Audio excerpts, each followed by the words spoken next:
Hello दोस्तों, कैसे हो आप? मेरा नाम है गौरव। और अगर आप ऑस्ट्रेलिया जाना चाहते हो फॉर स्टडी बेसिस, मास्टर्स करनी है या बैचलर्स करनी है, तो दो फैक्टर्स आपको ध्यान में रखने हैं। वो दो फैक्टर्स कौन से हैं? आप एजेंट्स के पास जाते हो, कुछ एजेंट्स आपको ये चीज़ें बता देते हैं, कुछ एजेंट्स नहीं बताते। हर एजेंट अच्छा नहीं होता और हर एजेंट बुरा भी नहीं होता। तो आज मैं आपको वो दो फैक्टर्स के बारे में बताऊँगा। जब भी आप स्टडीज़ के लिए सोचें, बैचलर्स या मास्टर्स, इन दो फैक्टर्स को दिमाग में ज़रूर डाल दो। पहला फैक्टर है लोकेशन। देखो, ऑस्ट्रेलिया काफ़ी बड़ा देश है। सिडनी, मेलबर्न, पर्थ, ब्रिस्बेन, बहुत सारे शहर हैं, पर हम कौन सा चूज़ करें? देखो, जब हम स्टडीज़ के लिए जा रहे हैं तो माइंड में एक चीज़ ज़रूर होती है कि यार पीआर भी मिल जाए तो ज़्यादा अच्छा होगा।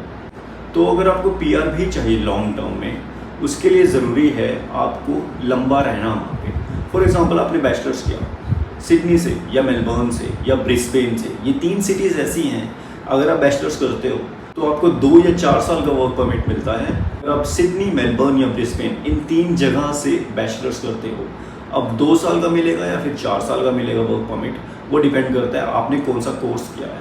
कोर्स के ऊपर हम आते हैं। पर ये जो 3 सिटीज़ हैं, सिडनी, मेलबर्न, ब्रिस्बेन, ट्राई करो वहाँ मत जाओ।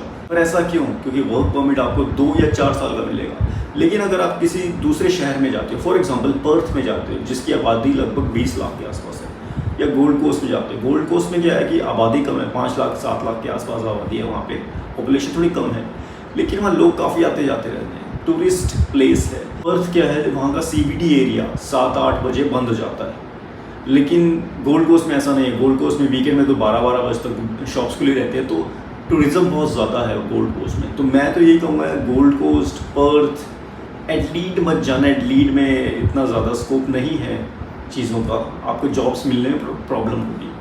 आप कैनबरा जा सकते हो, तो मेरी प्रेफरेंस रहेगी गोल्ड कोस्ट, पर्थ और कैनबरा। इन 3 जगहों में से कोई एक जगह सेट कर लो। यहाँ पे देखो कौन कौन सी यूनिवर्सिटीज़ हैं। इसका फ़ायदा ये होगा, अगर आप बैचलर्स करने जा रहे हो तो कम से कम 3 साल का आपको वर्क परमिट मिल जाएगा इन शहरों में। अगर आप कोई अच्छा कोर्स करते हो, जिसमें मैं आऊँगा, जो कि दूसरा फैक्टर है, तो आपको 5 साल का वर्क परमिट मिलेगा आफ्टर बैचलर्स। ये बैचलर की बात कर रहा हूँ। मास्टर में थोड़ा ज़्यादा टाइम मिल जाता है, 1-1 साल ज़्यादा मिल जाता है। उसमें भी लोकेशन मैटर करती है बहुत ज़्यादा। तो मेलबर्न, सिडनी और ब्रिस्बेन मत जाना। गोल्ड कोस्ट जाओ, पर्थ जाओ, फिर कैनबरा जाओ। बहुत अच्छी लोकेशंस हैं, बहुत सारी जॉब्स हैं। अगर आप 1 साल और बढ़ाना चाहते हो वर्क परमिट का, तो आप जा सकते हो वोलोंगोंग, न्यूकासल। लेकिन प्रॉब्लम ये क्या होता है ना, जैसे वोलोंगोंग है, सिडनी के बहुत पास है, लेकिन आप सिडनी हर रोज अप डाउन नहीं कर सकते। और वोलोंगोंग में फॉर एग्जांपल एक ही स्ट्रीट है, क्राउन स्ट्रीट, सिर्फ वहीं पे कुछ रेस्टोरेंट्स है, बहुत ज़्यादा नहीं है, तो काम बहुत कम होता है। आप ऐसी लोकेशन चूज़ करो जो कि बहुत ज़्यादा कॉस्टली ना हो, जैसे कि सिडनी और मेलबर्न है, और बहुत ज़्यादा रिमोट भी ना हो, जैसे वोलोंगोंग या न्यूकासल है, ऐसा भी ना हो। कैनबरा, गोल्ड कोस्ट और पर्थ बहुत अच्छी लोकेशन है। तो इसके बाद हम आते हैं सेकंड फैक्टर पे। वो सेकंड फैक्टर क्या है जब आप स्टडीज़ के लिए जाते हो? वो सेकंड फैक्टर है आपका कोर्स। फॉर एग्जांपल, मैं एक एग्जांपल देता हूँ। आपको आईटी में अच्छा लगता है, आपको आईटी में बैचलर्स करना है, आईटी में भी सिक्योरिटी में, IT security. For example 2 courses हैं आईटी सिक्योरिटी से रिलेटेड। एक है bachelor in IT security engineer, दूसरा कोर्स है bachelor in IT security architect. दोनों साउंड सेम कर रहे हैं, है ना? पर अच्छी बात जो आर्किटेक्ट वाला है, उसमें तो आपको 4 साल का वर्क परमिट मिलता है अगर आप आर्किटेक्ट वाला कोर्स करते हो, आर्किटेक्ट वाला बैचलर्स करते हो।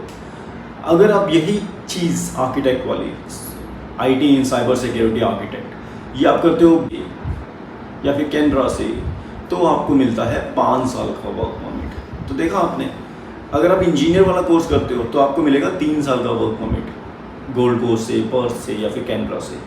पर अगर आप करते हो आर्किटेक्ट कोर्स, उसमें मिलते हैं आपको 2 ईयर्स एडिशनल। तो ये थोड़ा सा, देखो नाम बड़ा सिंपल सा है, थोड़ा सा छोटा सा डिफरेंस है, लेकिन उससे 2 साल का वर्क परमिट आपको ज़्यादा मिल गया।